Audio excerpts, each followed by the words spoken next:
Halo guys, masih di channel kita tercinta. Berjumpa lagi masih dengan Bang Opik. Kali ini kita akan menjawab salah satu pertanyaan yang paling banyak juga ditanyakan di channel ini guys. Pojok hukum. Masih terkait dengan masalah ketenaga kerjaan ya, dunia ketenaga kerjaan. Yang paling umum ditanyakan tuh apa sih ya, hak-hak yang diterima oleh pekerja yang mengundurkan diri. Dalam hal ini PHK karena mengundurkan diri ya, bukan karena perusahaan yang menginginkan, tapi pihak pekerja yang menginginkan maksudnya. Jadi kita akan ulas sedikit di video kali ini guys.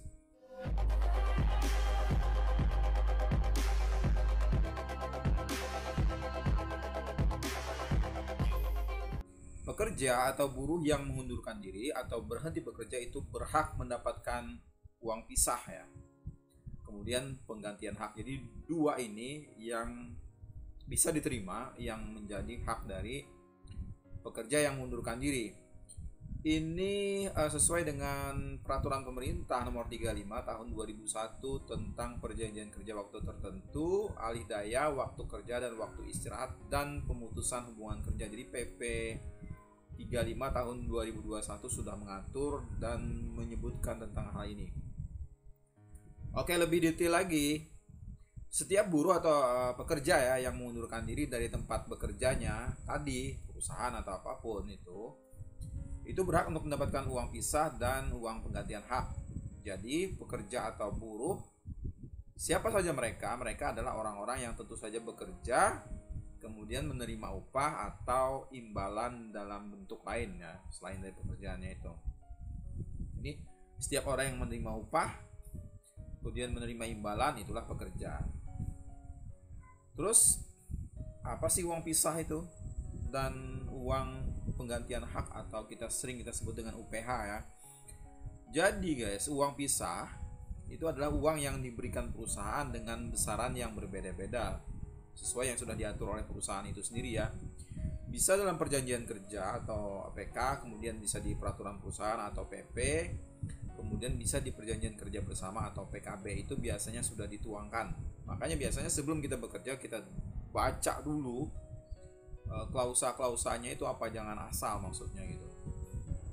Jangan asal tanda tangan aja tanpa tahu hak-hak kita ketika kita resign, ketika berhenti dari perusahaan itu apa aja sih.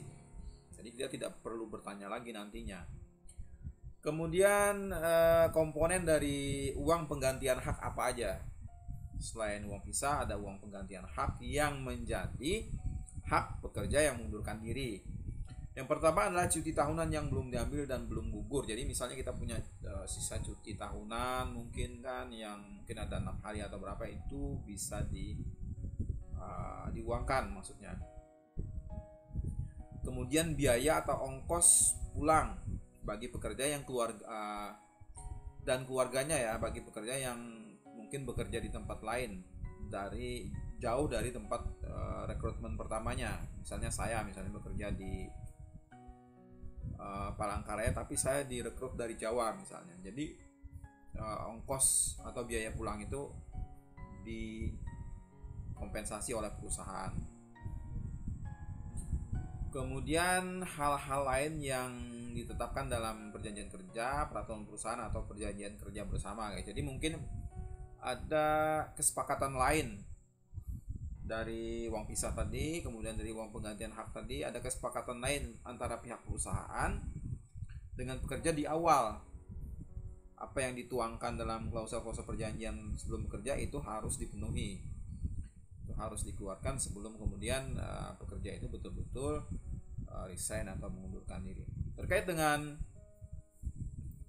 mengapa harus mendapat uang pisah itu sudah kita bahas di video sebelumnya.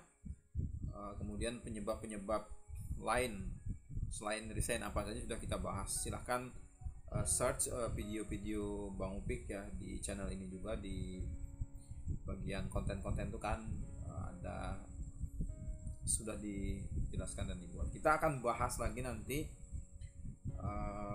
masalah-masalah hukum yang lain masih dengan Bang Upik di channel ini juga. Oke, ikutin kami terus, jangan lupa tetap like, share, komen, dan subscribe.